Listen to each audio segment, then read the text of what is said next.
Aaron stood in the bustling hallway of a New York City hospital, dressed in a crisp white coat, the weight of his stethoscope resting heavily on his shoulders.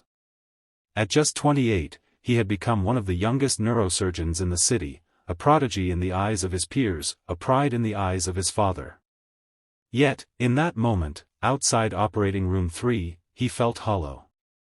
The accolades, the long hours, the endless pursuit of perfection, it had all become a routine, a performance scripted by someone else. His hands trembled, not from fear of the surgery ahead, but from the silent war within him. He remembered the late nights studying, the celebrations he skipped, the passions he locked away.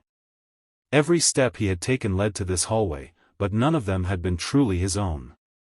It was his father's dream he had been chasing, a dream born from sacrifice, expectation, and pride. And Aaron, the obedient son, never dared to question it, until now. As the surgical team prepared inside, Aaron remained still, his heart pounding louder than the beeping monitors around him. A single thought kept echoing in his mind, growing louder with each breath: when was the last time I felt alive? Not successful. Not praised. Just alive. He wasn't running from responsibility.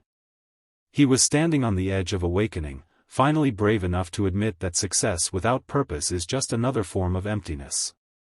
Something deep inside him stirred, an ache, a spark, a memory of who he was before he put on the white coat. That night, outside or 3, Aaron realized that healing others while losing yourself isn't noble, it's tragic. And perhaps it was time to rewrite the story of his life, in his own handwriting.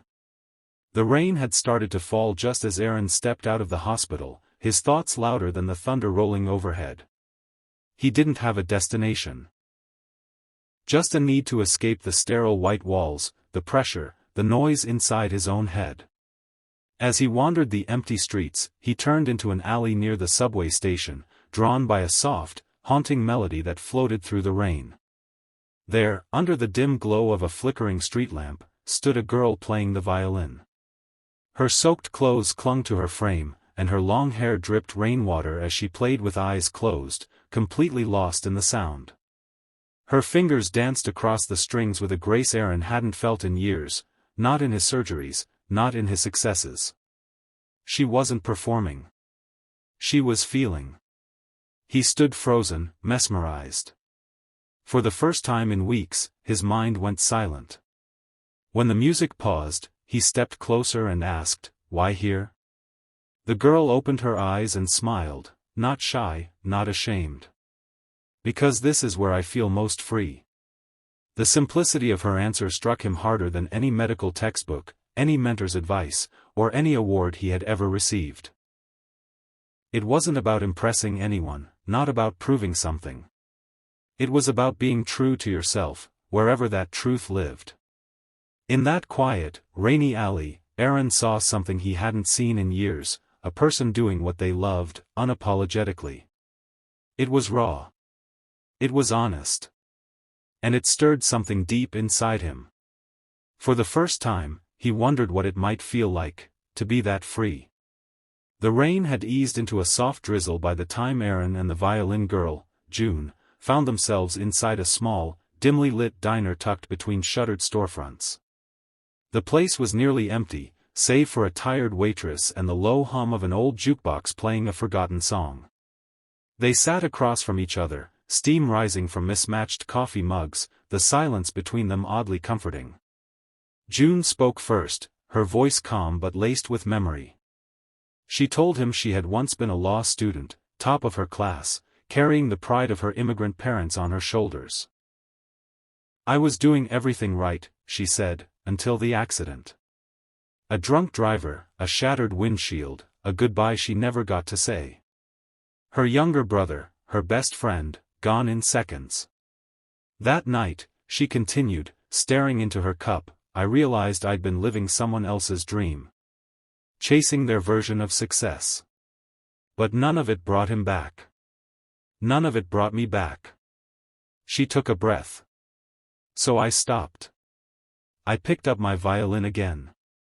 Not to prove anything. Just to feel something. Aaron didn't speak. He couldn't. His fingers tightened around the warm ceramic in his hands. Her words had pierced something raw inside him. In June's story, he saw a reflection, a mirror of his own life. The long hours, the blind obedience, the silent grief of becoming someone he never chose to be. She looked up at him, her eyes gentle but unwavering.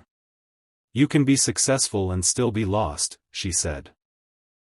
And in that quiet booth, under flickering fluorescent lights, Aaron wasn't a doctor or a prodigy.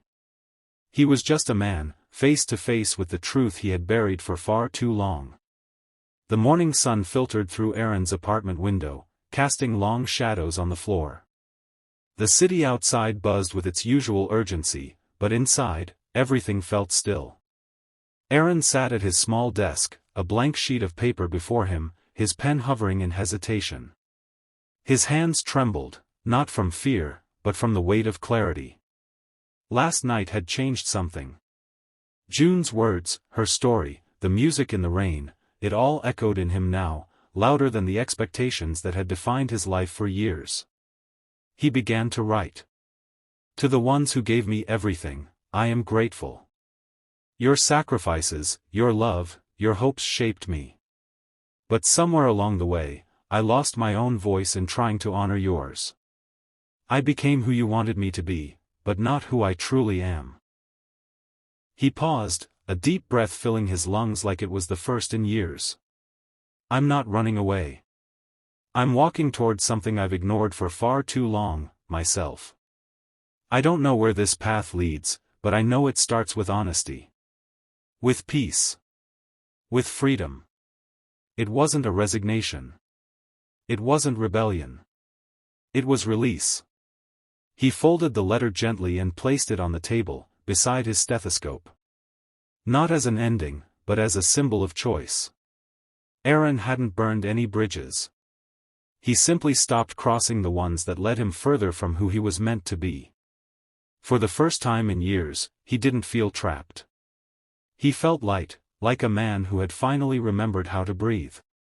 The old community center buzzed with laughter, music, and the soft clatter of paintbrushes and pencils. Sunlight streamed through wide windows onto tables covered with instruments, sketchpads, and open journals. In the corner, Aaron knelt beside a teenage boy, helping him adjust his grip on a guitar. It had been months since he'd left the hospital. But he hadn't left healing behind, he had simply redefined it.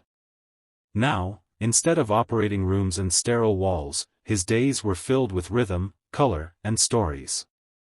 He taught music therapy classes to kids battling anxiety, led art sessions for those processing grief, and mentored teens who, like him, once felt lost in someone else's expectations. His white coat was gone. His stethoscope hung on a hook beside a camera and a canvas, symbols not of giving up, but of choosing a path that felt alive. One afternoon, a curious boy pointed to the stethoscope and asked, "Were you a doctor?"